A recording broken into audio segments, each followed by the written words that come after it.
Hey guys, I'm Davey Wavey, creator of the gay erotic website Himeros.tv, and today I am joined by sex and intimacy coach Finn Deerhart and my best friend Matthew Thomas. And today we're talking about gay sex, and in particular, free love. Because free love, I think, is too expensive for most people. That was deep. I bet you guys weren't ready for that so quick. Let's get started. I'm always ready for what you're saying. Himeros Live is sponsored by Himeros.tv. Created by Davey Wavey, Himeros.tv is a website that inspires the best gay sex of your life through explicit erotic videos. Himeros.tv videos are designed by a team of gay sex experts for increased pleasure, deeper connections, and a whole lot more fun. Join the revolution at himeros.tv/pod and save 20%. Himeros.tv. It's like porn. But better. But better. Oh, Jesus Christ. Jesus Christ. We're going to get it. One of these days, we're going to get it. We need to How have are like you guys? a little count inside, like 3, 2, 1, but better. Yeah. Well, I could see Matt just like smiling away, just waiting. He was like, I was ready. I got it. So, how are you guys? Good. How are you? Yeah, I'm fucking awesome. Yeah. Finn, you were at a spa. You were living your best life.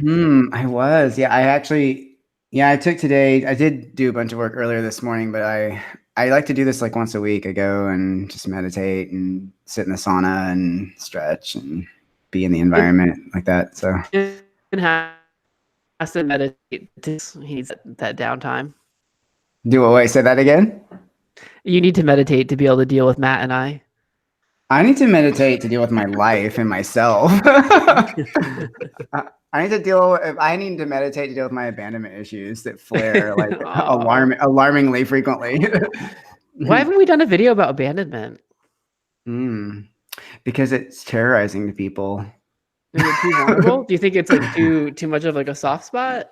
You mean like abandonment issues, like in ourselves, and how that? Yeah. Like we could make a Himeros.tv video about that. Like someone like I don't know, getting abandoned and working through it. And, well, I guess it'd be like a whole mini series probably. Yeah, but you know what?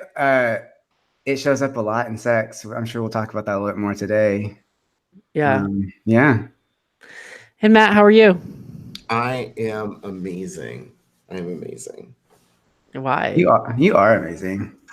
It's just been a really good week. I'm really excited for this weekend. It's my boyfriend's graduation. I've got like a surprise party planned for him and some other things that I'm doing. So does he know where he's going to college? You're funny. Don't try it. He's graduating with his master's and his 3rd degree. Thank you very much. Wow. Don't play nice. Any fun plans for the graduation? I got an Airbnb. We're gonna do a little surprise party. So I've got about 14 of his friends coming. He has no idea, and it's gonna be a lot of fun. So I have catered some food. Does he know now? No, because he doesn't listen. He's not. Oh, okay. He says he doesn't listen. Well, I guess that he might not be so surprised, girl. Exactly. Also, no, who has 14 friends like that live in the same like geographic area? That's crazy. 14 close friends, like legitimately really close friends of his. Like how close? Like in his own way, I'd say that he'd probably define them all as like his best friend. Would they like give him a kid? Would they give him a kidney? Give him a kidney. They've all already said they'll carry his first child. Wow, good for him. He must be likable. I don't have very many friends. Hey, guess what? I don't know either. Yesterday was our 1-year anniversary. Happy birthday to us. Oh my gosh. Look at that. Himeros.tv, awesome. Our Himeros Live, rather, is our 1-year anniversary. So thank you to everyone who's listening, who's been on this 1-year journey with us. Yeah. I can't believe it's been a year. I know. Isn't that crazy? And we've evolved so much. Like, I know. I can't even imagine listening to like the first episode. It's probably unbearable. as are all I other haven't involved subsequent a lot. episodes. But Mm. if you guys are listening, now would be a great time to rate and review the podcast, because it actually does help us reach more people.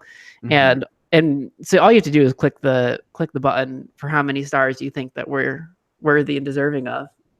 Mhm. Maybe it's 5. I don't know. I couldn't tell you that. Yeah. And if you could write a review, that'd be great, because the last review says Davey sucks something. I don't know. There's like my podcast sucks as much as I do, or I don't know. So Wow. it'd be nice to bury that. Right? Mhm. When you read things like that, does part of you feel like ouch, or do you just feel like, oh, fuck off? Like, or is I it feel someone neither. new? I feel literally nothing. I Well, really it don't. I feel couldn't have ambivalence. been that bad. They took the energy to listen and comment. So at the end of the day, Right. Maybe it was so bad that they were so motivated. Like, this was horrible. I need to let everyone know. So Right. yeah, and then they're going to tune in next week, because that's what happens. That's dealing with people and customers who complain all the time.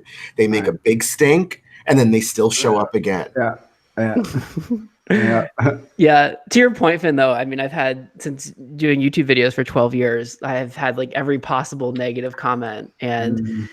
And I used to think it was about developing a thick skin, and then I realized that like it literally when people write negative comments, like it either has nothing to do with me at all, or as Matt, as we like to say, from what our friend Brene Brown, Mhm. unless you're in the arena doing this too, I don't give a shit what you think. Unless you feed me, fuck me, or pay my bills, then That's Right. it. Right. I don't I don't give a Yeah. shit what you think. So it's like, I don't know what their experience is. I don't know who they are. Like, what they're like, Right. you know, like, I don't give a shit. So, so yeah, anyway, the point was, thank you everyone for listening.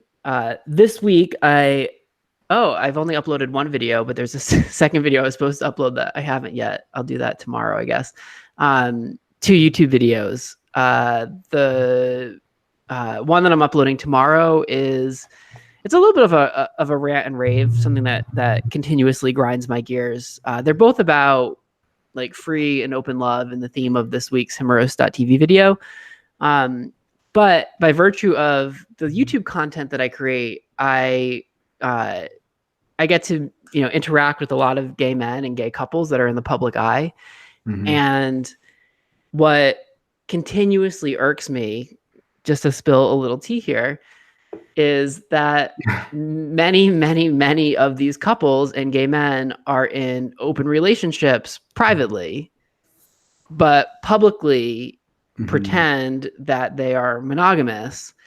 And like, I get it, because like, I think they want to be more brand friendly, and I get that like the mainstream world might not be as accepting. Like, if you want to get that check from Target, and you're talking about your open relationship, it might make you a little bit less desirable. And it's easy for me to call that out, because at the end of the day, girl, I can promise you Target is not knocking on my door to do a brand deal.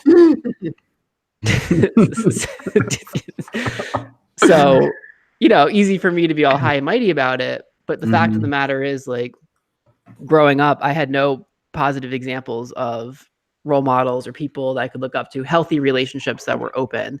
And I had to figure it out all for myself. And I think there's just a huge opportunity for couples that are in open relationships to talk openly about it and let people know that it's a viable option. So, like, I don't know, like Matt, like when stuff comes up in your relationship, or Finn, like, when we talk to our partners about things regarding openness, Mhm. like, it's really difficult to have those conversations. And maybe it wouldn't be so hard, ? If like it was a little bit more normalized, ? Well, I think my opinion about that is that having other people and role models it just kind of adds more to our realm of possibility, and then we can like that the vulnerabilities and the issues that come up would still be the same, because they're kind of connected to like abandonment issues and fears of being lost and somebody else and all that kind of stuff. But having like a larger pool of resources and tools and people to look to for support, yes, would absolutely make those conversations more easy and like make it where it doesn't seem like something's wrong with my relationship if I'm having a little bit of a struggle here, you know. It would normalize it in that way. Yeah. Do you wish you would see more of that, Matt? I do. I agree with Finn. I think that it would normalize it more and maybe make us more open. It would be much easier for us to talk about, I think. But then I think if I look at it in terms of just these celebrities or these people that you're referencing, at the same time, I also say, like, well, it's their brand. Like, maybe they don't want to invite people into that part of their life, you know, and you know this too, like there are things that people could exploit you about, and you have to decide, what do you want to talk about? What do you not want to talk about? Maybe they just don't want to share that. But I do think that if we had more openness about more things in general, yeah, I think that things would be much easier for us everyday folks to talk about.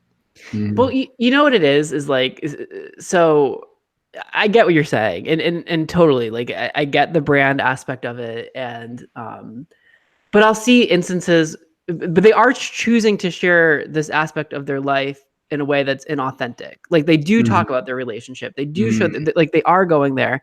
I can think of like instances where, gosh, I have to think about how much I want to get into this, but that like something might come out that something happened and it wasn't an instance of cheating. Like it was a totally consensual, non-monogamous experience. And then they have to package it as, they'd rather package it as like cheating and I apologize and I'll never do this again than that's different. Yeah. This was a consensual experience. So like if you are going to go there, like to me, that just totally lacks authenticity, and it's just such a missed opportunity. Yeah, I hear what you're saying too. Like representing something in one way on purpose that seems dishonest for whatever reason is less appealing to me than to like just take this is a private part of my life, I'm not going to share about this. That's different than kind of misrepresenting oneself to me. Yeah, it's like, well, what else do I not trust about you? Yeah. Yeah. And to be honest, like I'm not that excited about talking about my like personal relationship, like in general. And I think there's plenty of other things that are more interesting to talk about, more deserving of attention. But I do love talking about being in an open relationship for that reason. I never saw that growing up. And so like, I want to let people know that's their option. Matt, you're in a monogamous relationship, but still to have examples of non-monogamy, like it's still great to have those conversations and ultimately decide that, hey, yeah, we do want monogamy and like this is where we're going to end up, but we can still talk about this other thing, and like it's more normal for us to talk about this other thing. Yeah, no, I mean, I totally get what you're saying, and I do think that it's funny because I'm thinking about last week and that podcast that we listened to, and this idea of what we want our partner to be, all the roles that we want them to fill, and yet at the same time we still run into these same issues of when we're in relationships of having that communication and having that honesty that for some reason this person's supposed to mean all of this to us, we're supposed to care so much about them, but yet there's this thing that I can't talk about. Why is that? Why are we, because for us everyday people, we're not sharing this with the rest of the world. It's between us and this one other person, and that's still not easy enough for us to do. To that end, I uploaded another video a couple days ago, and it was about monogamy myths and misconceptions, and also open relationship myths and misconceptions. You guys can check that out. It's on my main channel. It's just so funny because like a video like that, I get it's a little bit more niche when you see something like that pop up versus like, gay guy gets first prostate massage, and you're just like, ooh, click. Like it has 25,000 views versus like, 2 million views on anything that involving someone's butt. But a few of my faves, some of the myths and misconceptions. One of them, and I think we've mentioned this before, that an open relationship, this is the myth, an open relationship can fix a bad or unhealthy monogamous relationship.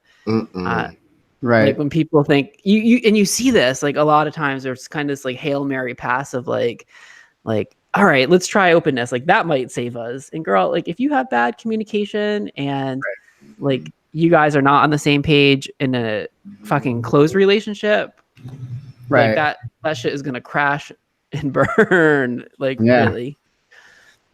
I agree.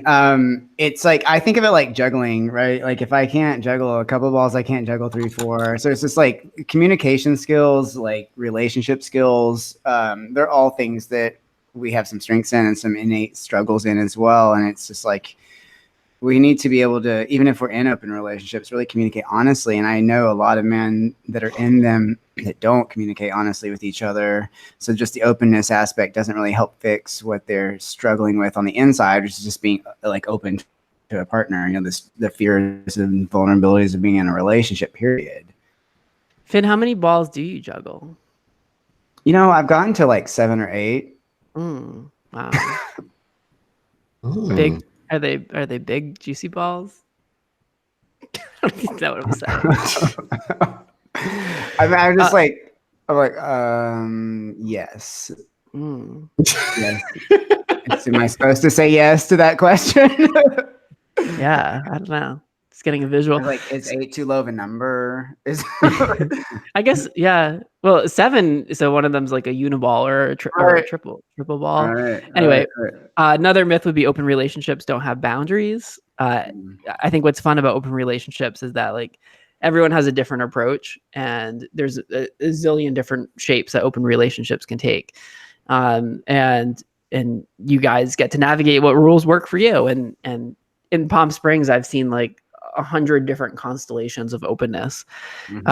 Another myth that people in open relationships don't feel jealousy. They do. People are people. I think the way that jealousy is dealt with is different. With Chad, when I feel like tinges of jealousy, I lean more into like a curiosity about it, and like we talk about it, versus I think in close relationships, often, not always, but often it's dealt with in more kind of like a sense of control, or fear, or shame. Anyway, check out the video. It's on my main YouTube channel. You'll be one of 3 people that watched it. So check it out. Finn, can you tell us a little bit about your, because I haven't heard about that. You mentioned that you went to this, but you hosted a workshop on fantasy? Yeah, last night. How was it? It was awesome. We had 23 guys show up, and it basically one of the things that's really important to me is like helping people dispel this idea that like spiritual sex is just like sex where you like stare into someone's eyes and, you know, like and you know, like that it's like the version. And I think people have that in their mind. And I'm presenting that like spirituality and sex can intersect in this way where it's basically you have inquiry about what you're doing. You're interested in like deepening your connection with the guy, and you are excavating your experience for meaning. So the way that we do that is we look at the fantasy world that we have in our minds, and the way that we show up in sex, and the fantasies are a clue for us. And we've talked about this quite a bit on here. In fact, I think last week we had a question about where, you know, understanding a fantasy, it's like you ask yourself, in the presence of the thing that I think is so hot, like, what do I feel? And a lot of guys have a hard time with that because they don't know what they feel, because they've been like having sex for a really long time where they've not allowed their feelings to come into it. And there's a lot of myth around male sexuality and how it's supposed to be like a meaningless thing. So it's really fun because the guys start to look at fantasy in a whole new way. And a lot of them haven't really thought about that. And we do like these simple exercises too, where like maybe everybody gets down on their knees and we have a whiteboard, and it's like, call out like what comes up for you in this position, just showing you like, even when you make a particular position with your body, you start to make associations. So guys are saying like excited, worshipful, dirty, angry, like all these different like ideas about what happens for them when they're on their knees in front of another man. And then everybody gets on their back with their legs spread, and same thing. And then you just see like how everybody has these very different associations about positions. And that's just like a very simple form of fantasy. Are they naked? No, this is a clothed workshop last night. Oh, wow. So, okay. Wow. It was fun though. I mean, yeah. And then it turned into a really engaging discussion, and I've taken that a little bit further before too in like partner work, but that's basically the gist of the workshop. And so that they can start to say, oh, there really is meaning to what I'm doing. I'm not just looking for like the blowjob. Maybe I'm also looking for the way I feel about myself when I get a blowjob. Could we, Matt? Could we bring our boyfriends to a workshop like this? Would Joel do it? We can ask him. I mean, it's like this one's like a really safe one. That's what I'm for people that are thinking. introducing. Yeah. This is like the kiddie pool. Yeah. It's totally scalable in the sense that I can do this with actual explicit content as well. But I have different like venues and different audiences that I'm talking to and trying to help with the same concepts. Yeah. I feel like Chad would want to get naked. I feel like Joel will not. That was so emphatic too. I love the look on your face when you said that. It's good. We can show the full spectrum. Yeah, we probably could. Don't you think of like when you hear like the term spiritual sex, does that conjure up any kind of like particular, because most people think, oh, that's like yoga, chanting like Hindi terms or whatever, like from Tantra, like, and that's that's one brand, I guess. But I want people to know that being spiritual is not just taking on this like identity. It can just be as simple as really trying to learn about yourself and what you're doing and sharing that with the guys that you're having sex with. Yeah, I mean, spiritual sex does not sound interesting to me. Right? Well, that one of the exercises were like, so what comes up for when you talk spiritual sex? And they tell about that. And then it's like, now say hot sex. And then it's like a very different list of things, And like, well, what if those all intersected and it was all the same? I don't know. Is that possible? I would do it. All right. Look at that. I'll come. Yeah, let's do it.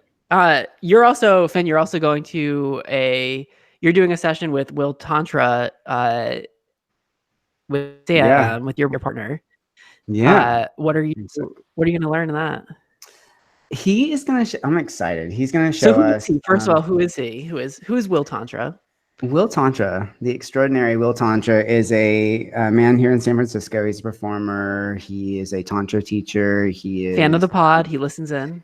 Yeah, he's one of my buddies. I love him. He's kind of like a big brother figure to me. And he teaches a lot of physical exercises, ways to like help men develop multiple orgasms, tantric foreplay. He's going to be in some upcoming content that we're filming. So for you guys listening, you'll get to see and meet him probably in a couple weeks or so. Well, might be a month or two once edits finally come in. I met Will last week and we had obviously chatted before, but we got lunch together in Palm Springs. And it's funny because he's 52 and he's this really kind of sexy daddy guy. And we were talking about Chad, and Will asked me if, as I've gotten older, if like the age of the guys that I've been attracted to has gone up, like as my age has increased. And I was laughing because seeing as my boyfriend is 21, the answer is no, it really has not. And also it's funny because I live in Palm Springs where literally, I looked this up. In terms of demographics, there's twice as many 70-year-olds as there are 20-year-olds. Oh, wow. And I was trying to use the analogy of like, as someone that gravitates, at least physically, towards younger guys, emotionally, I love older guys. I love hanging out with older guys. I love spending time with them. But in terms of like sex, physically, I find myself drawn to younger guys. And I was saying maybe it's good for me because living in Palm Springs is like being like a straight guy in prison, that like at a certain point you just crack and you're just like, fuck it. Like, I'm just gonna, like, I need sex. And was that a yawn, Matt, or were you shocked? Because that mouth was wide open. Because in my mind, I'm like, you are not going for an older man. I don't even want to hear this right now. Well, maybe it will make me like a lack of other, and that's a good thing, I'm thinking, because as I get older, I was telling this to Will, I'm like, I'm 35 right now. It's very easy for me to hook up with a 20-year-old, but will that be the case when I'm 45 or 55? And Will was laughing because, he's 52 and he's this like really sexy daddy with some like salt and pepper hair. And he was like, girl, he's like, just wait until your grays really start to come in. He's like, if I wanted, like, I could have sex with 20-year-olds all day. Like, once you really start to look like a daddy, it opens a whole new market. Mhm. And I find that both exciting and annoying. Exciting because I can continue to fuck 20-year-olds, but annoying because I guess I was like secretly hoping that I would be forced to expand my horizons, like externally. Mhm. But instead, it ultimately looks like I'm going to have that change come from within. And I just don't want to have to do the work. So that's all. Oh, go Will. You He's know, like, Case, go go ahead. ahead. Go ahead. Oh, just like I have chats with him whenever I'm going through stuff like that I need like some support with, and it always feels like those kind of chats for me too. Like I look up to him, and I like to hear his advice and his perspective from where he's at in his journey versus where I'm at in mine. And it sounds like a big brother, little brother chat that he had with you. Yeah, I think so. Case in point, though, like, so 2 days ago, Wesley Woods is in town, who's a porn star that we film with, and we're gonna be filming with him again in a couple weeks. And he was in Harder and Softer, which I think we talked about a couple weeks ago. And he's like a self-professed hoe, like, and I mean that in like the best way possible. Like, he just loves being a whore, and like truly takes that as a compliment. And he is sexually attracted to every type of guy. Like, you could have a smooth ass, you could have a hairy ass, tall, short, young, old, skinny, like 70, it doesn't matter. He can find like sexiness in anyone. And we went to a bar, which is like a whole nother thing, because I never go to bars, and I'm really trying to like step into experiences that I find uncomfortable. And it was noisy, and there were people, and it was busy, and There were people. Yeah, they're the worst. And I didn't know how to deal with that. There were a lot of people too, and some of them grabbed my tits. And anyway, and I don't drink, so it's just entirely unpleasant for me. But I feel it's an important experience to have. And I was socializing and really making an effort. And that man, like, every time someone walked by, he was like catcalling. There's this like really handsome 70-year-old that walked by, and he's like, "Hey, you sexy daddy with that silver hair and that confident smile." He's like, "Come over here." And he's like trying to like grab his dick underneath the counter. And I was just so impressed by that. Like, what a gift that is, to be able to see sexual attraction in anyone. Matt, stop looking like that. What? It is. Don't you think that's a gift? Don't you want that? I just am thinking about, like, you know how I am. I'm like personal space. Like, you're telling me someone's grabbing your tits. He's trying to grab somebody's dick. And I'm like, wait a minute. Like, I don't know. Like, but why is that okay? Like, you want to call somebody over, have a good time. I don't know. Maybe I'm squashing the fun in saying this. But in hindsight, like, why is that okay to do? Oh, it's totally, it's not a, well, the dick grabbing was very consensual. The older guy was making it very clear that he wanted his dick grabbed by Wesley. Okay. The tit grabbing on my part was non-consensual. And yeah, that does irk me. Yeah. I'm not a very violent person, but it makes me want to punch someone if they just walk up to me and grab my tits and tell me they've always wanted to do that.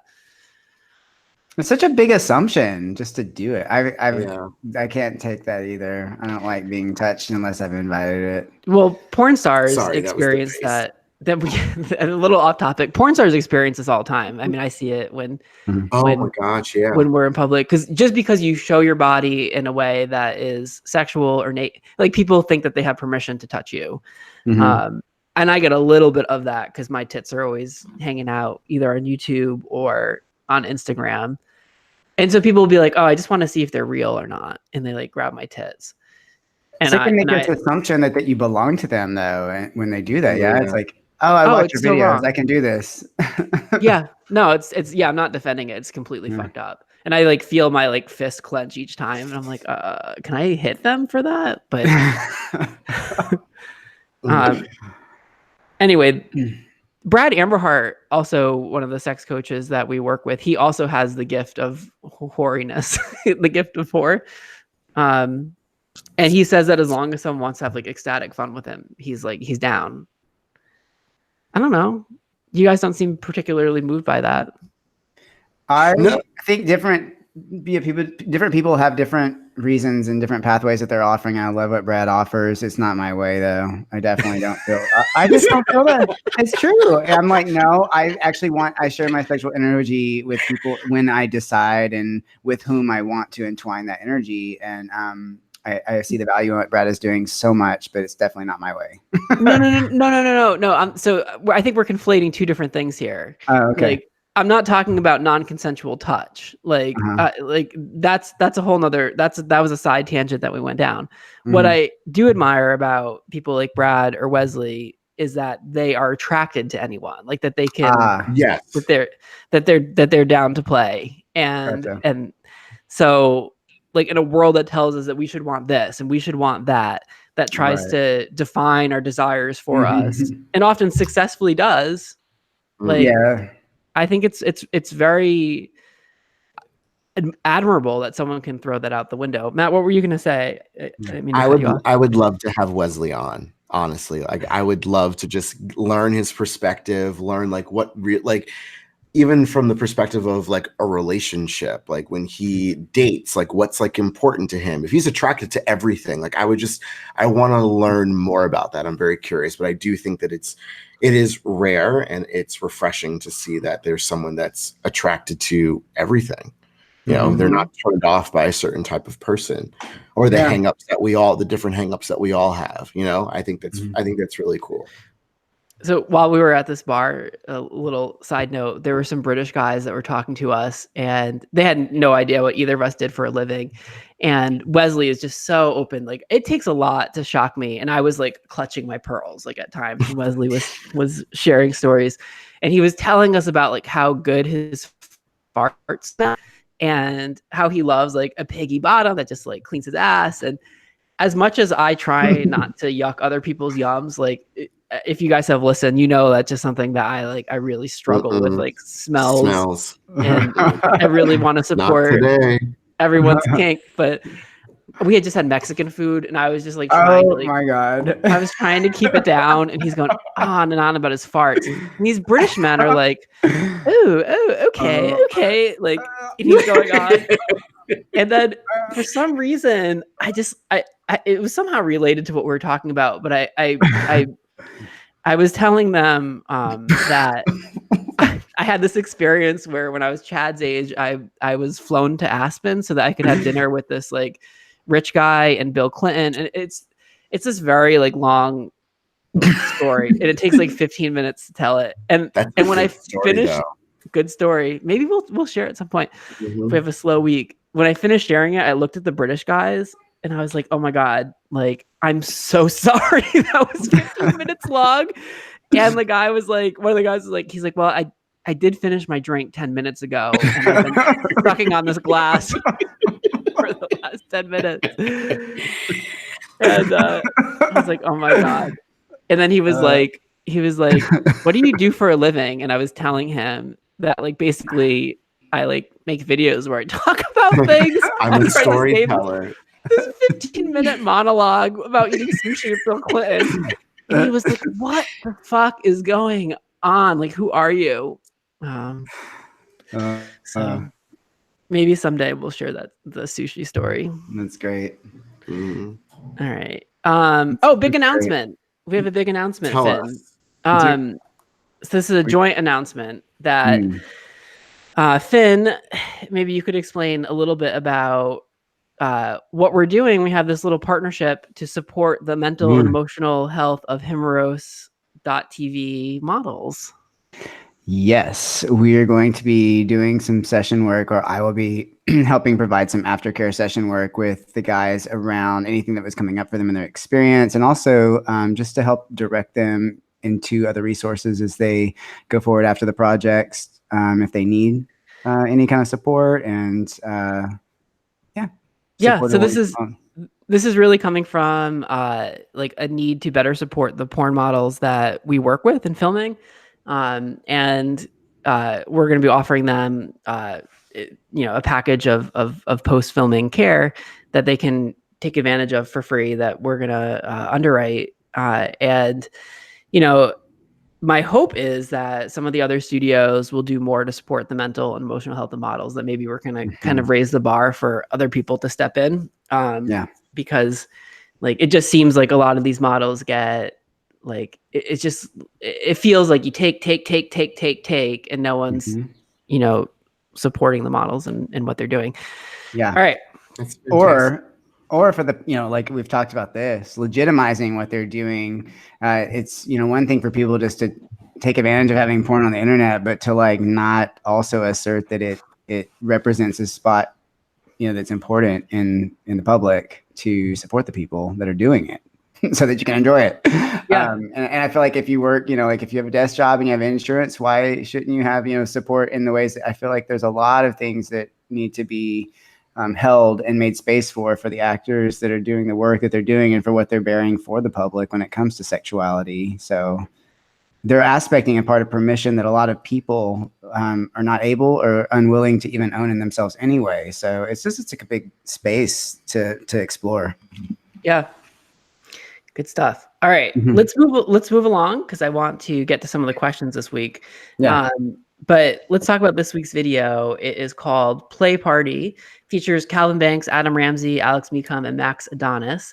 This video was the last video that we filmed during our tantric retreat for porn stars. And it's a conscious play party, which means that it's held together by a container of fearless asking, in which everyone present really feels empowered to ask for what they want in each moment and to receive an authentic yes or no in response.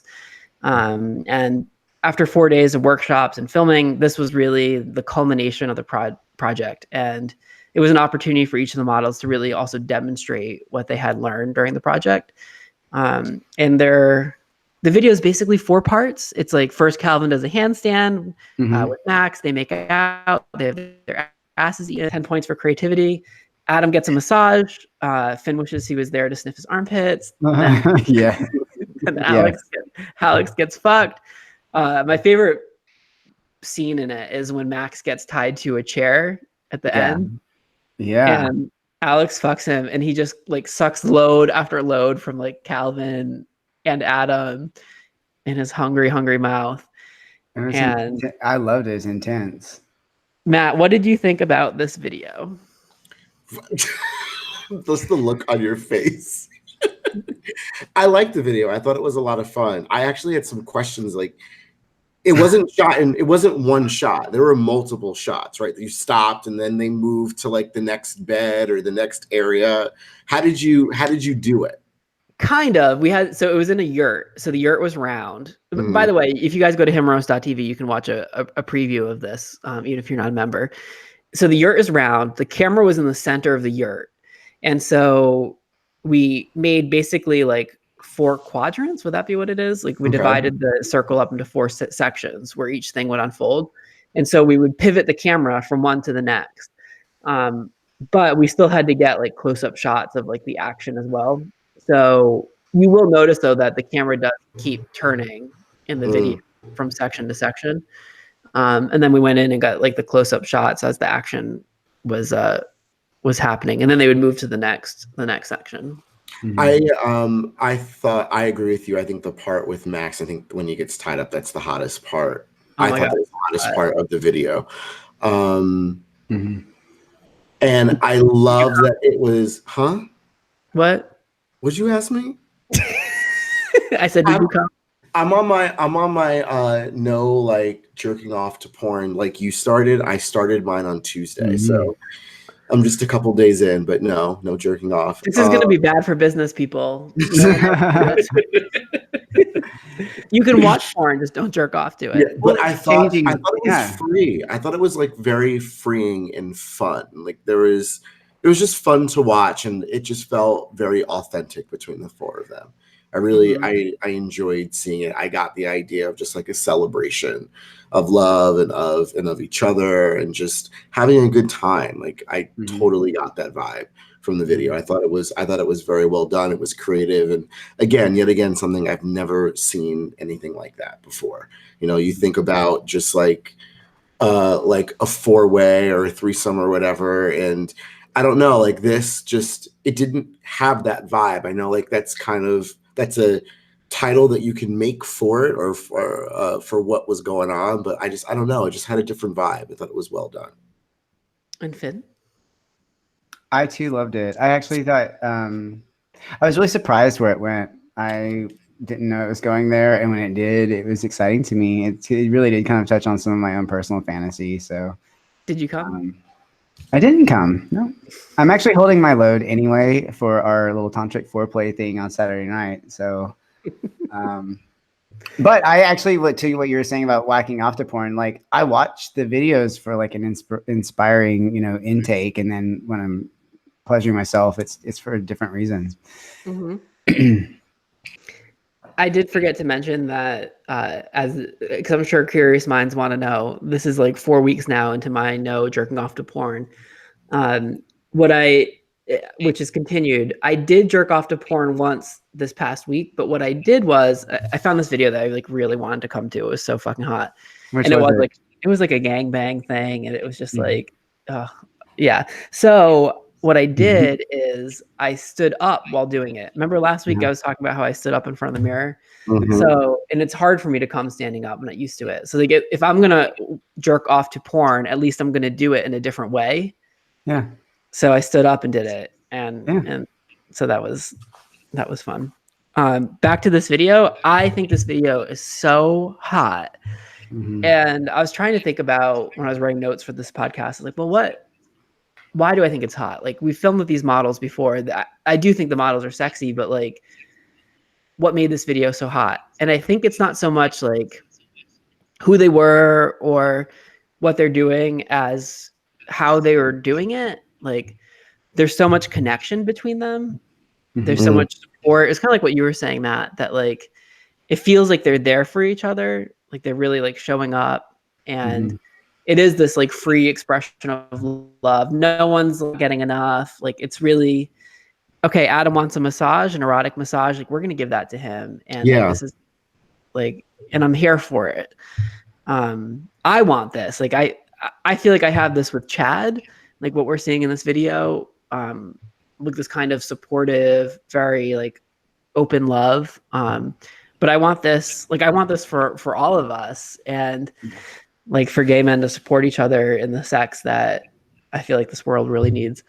I kind of felt like I was like, I wonder if I should ask Chad if we could like do this in real life, because I think we could each think of 2 or 3 guys that we've hooked up with who like could be down for a conscious play party, and we could just like invite them over my house. And I don't know. I'm thinking about doing that. I should do it. It makes you happy. So anyway, you guys at home should definitely check it out. Himeros.tv /pod and save 20%. All right, let's answer some questions. I'm so fucking pumped to jump into these. Question number 1. Does anyone have the questions handy? I feel like I talk so much. I do. You want me to read question number 1? Go for it. Okay, let me scroll backwards. It's quite lengthy. My finger hurts. I normally don't do this, but some comments you made on a podcast not too long ago stuck with me. First of all, I love Himeros podcast. I've been listening to it for a while. The comments that struck me were specifically when you guys were talking about gay conservatives and Trump supporters. Now, I'm a gay conservative, openly out active in political circles. I think you guys need to go easier on gay conservatives. No one agrees 100% with the political party they choose to support. Finding a mainstream party that reflects your ideals and values is tough, as we only have really 2 choices. I'll be honest, I've struggled with supporting the Conservative Party in the past for the stance on LGBT issues. However, when I looked at supporting the Liberal Party, I found that the only thing I agreed with was their stance on LGBT issues, and I couldn't reconcile myself to support their other policies. Instead, I have, with considerable success, played a part in making the Conservative Party more LGBT friendly, getting involved in the party machinery and leadership, changing our policies to make the party more inclusive, and working with our candidates and members who support LGBT issues. Politics is an intensely personal thing, and there's a lot of nuance to it. And the one thing I don't like within the gay community is the liberal conservative divide. We should be sitting down, having discussions, learning about the different perspective. I think that should be perspectives that we all bring to the table instead of just not interacting with the other side. Can I go first?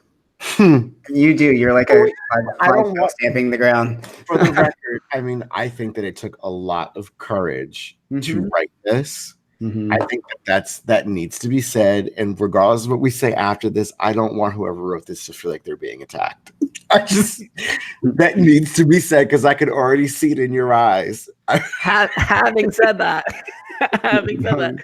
I agree with a lot of this. I agree with a lot of what this person is saying, and like I want to make this very clear that my issue that we were talking about on the podcast was very specifically having sex with a Trump supporter. It wasn't about sitting down and having coffee with a conservative.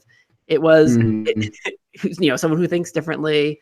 Let's talk about this. My issue was the decision to let a man who supports an anti-LGBT platform enter my body and have gay sex with me. That's what my issue was. Right.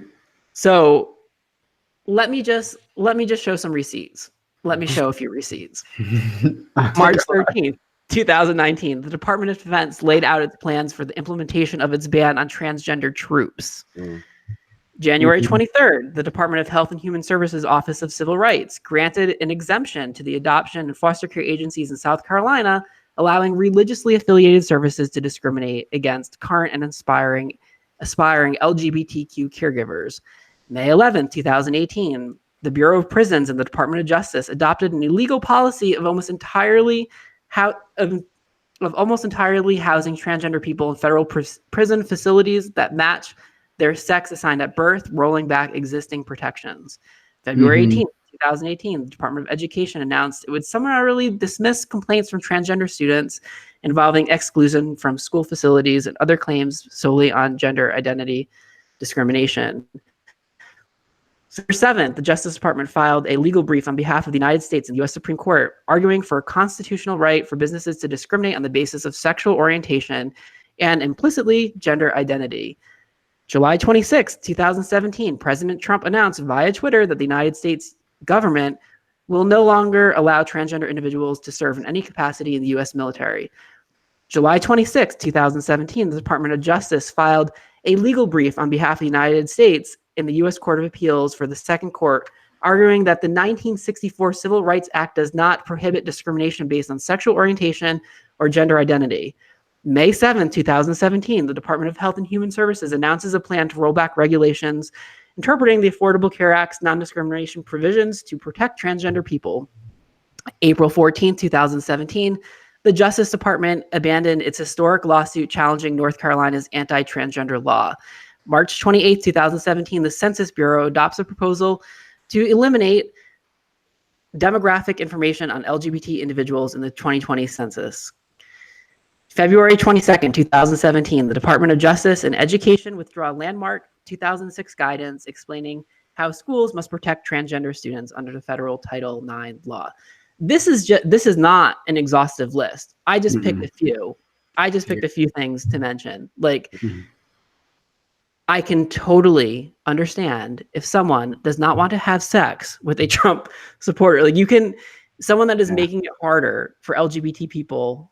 I then don't want like that person to have LGBT sex with me. You know, if you decide to support a candidate who is anti-LGBT, and who has an anti-LGBT platform, like that is something that you need to resolve with yourself, your values, your sense of self-respect, whatever creator, you might believe in, but it does not mean that I need to make my hole available for your cock. Ultimately, I did have sex with a Trump supporter though, by the way. Having said all of that. Add that to the list of receipt. Yeah. I totally agree with you. I think it's a vulnerability, right? It's like, I mean, being gay, it is a vulnerability and it has been for most men already. So, offering your body to someone who also doesn't support you and wouldn't stand up for you in that way, it's like kind of stepping on a wound, in my opinion. At the same time, I do love what this writer says, it is like sidebar about getting involved, because that's what's inspiring to me. It's like you're working on the inside of the party, doing your part to make change. That's awesome. I tell people all the time, we can't just wait on legislation. We got to get off our ass and do stuff. So do stuff. You both are better than me because I can't even be bothered with most conservatives, to be perfectly honest with you. You guys, no, I'm serious. But I mean, for me, it goes a lot deeper than that. There's other issues. The way that you can talk about Trump, but it's not just Trump. Right. We can talk about Pence as well, and Pence's personal opinions on GLBT issues. But even more than that, my issue with a lot of conservatives is how they justify Trump and the things that come out of Trump's mouth and say, well, we're not really for that, but because at the end of the day, you're still going to the polls and you're voting for him, and he is spreading hate. Mm-hmm. He's also spreading violence. You look at the way that, Muslims were banned from coming into our country when he first took office. You look at how all mentions of the GLBT issues were taken down off the White House website just hours after he took office as president of the United States. You look at the way that he's talked about the shithole nations in shithole countries in Africa. He doesn't support minorities and conservatives that I've come across. I don't want to say all. The good people on both sides. Good people on both sides. Like I get that there are other issues, whether it be the economy or agriculture issues or what have you. But at the end of the day, I don't know how you can justify all of that and sacrifice people not being treated as equal. Mm-hmm. I don't know how someone reconciles in their own mind that the ends justify the means when it comes down to humanity and the way that we happen to treat each other. It just doesn't sit well with me. Mm-hmm. So I can appreciate his point of view. I can appreciate where he's coming from, but I'm sorry, it's just not good enough for me. It's not good enough. Trump isn't a conservative human being. He's a vile human being. Like that's like he's advocating for violence and discriminating. Like it's right. I think you can have an honest conversation about being a conservative and what that means as a LGBT person, but like to me, Trump takes a step beyond that, and it's just I can very much see why someone would be like, you know what, like I'm not gonna get down with a Trump supporter. You can be as conservative as you want to be, but if you are going to that ballot box and you are voting for Trump, you are no motherfucking friend of mine. Period. Period. Love it. Exclamation mark. I love it. Okay. All right. Let's skip we don't have much time left. Let's skip to question number 3 because this is more of a comment. And we'll save question number 2 for our next week. Question number 3. This is the sex worker who wrote in a few weeks back. I have finally had the opportunity to listen to the episode on Desire on Demand. I wanted to respond to the comment from one viewer in regards to your choice to depict a sex worker in your video. And for those of you guys who don't remember, there was someone who wrote in who said that we were like promoting sex work and we don't have any morals or values. I say to the contrary, thank you for using your platforms and their reach to show the value of the work and normalize and humanize us and our clients. I appreciate your eloquence. Wow. No one has ever, they must have been talking about either of you guys. I appreciate the eloquence, innate understanding and respect shown in your decisions during that discussions during that episode. Also, the video is smoking hot. From your local, as well adjusted as one can be, prostitute. No. I love it says you're local. I'm like, well, where? Local for whom? I love it. That's awesome. Yeah, that was great. Okay, cool. So just to wrap things up, next week we are going to discuss a video titled Fuck Me With Your Whole Body. Finn, where can people find more of you? FinnDeerhart.com, FINNDERHART.com. Awesome. Thank you guys so much for being here. And always. Are we saying, or do we say this together? ready? It's like awkward goodbyes, you know, when you like need to leave, but you don't want to leave, and you're like hug a couple times, and that's what it feels like. Okay. And as always, More.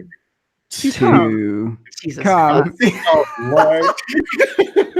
This is terrible. We're